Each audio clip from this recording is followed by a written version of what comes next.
Le président turc Recep Tayyip Erdogan a appelé les Palestiniens à se rassembler au milieu du conflit entre Israël et Gaza, après des heures de discussion avec le chef du Hamas, Ismail Haniyeh, à Istanbul samedi.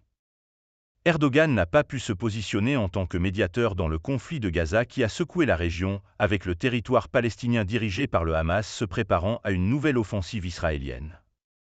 Erdogan a déclaré que l'unité palestinienne était vitale après des pourparlers tenus au palais de Dolmabahce, qui, selon les rapports des médias turcs, ont duré plus de 2 heures et demie.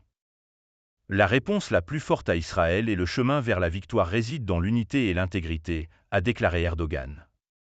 Le Hamas, qualifié d'organisation terroriste par les États-Unis, l'Union européenne et Israël, est un rival du Fatah qui dirige l'autorité palestinienne semi-autonome en Cisjordanie occupée.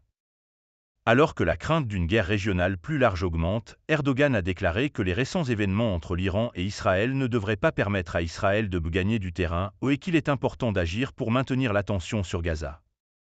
Le ministre israélien des Affaires étrangères, Israël Katz, a condamné la réunion, écrivant sur la plateforme X, l'alliance de la fraternité musulmane, viol, meurtre, profanation de cadavres et brûlure de bébés. Erdogan, honte à toi. En réponse, le porte-parole du ministère turc des Affaires étrangères, Neku Kesli, a écrit sur X, ce sont les autorités israéliennes qui devraient avoir honte. Ils ont massacré environ 35 000 Palestiniens, dont la plupart étaient des femmes et des enfants.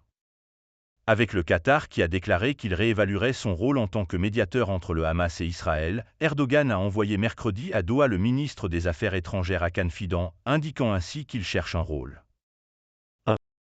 Je continuerai aussi longtemps que le Seigneur me donnera la vie, à défendre la lutte palestinienne et à être la voix du peuple palestinien opprimé, a déclaré le président turc mercredi, annonçant également la visite de Haniyeh.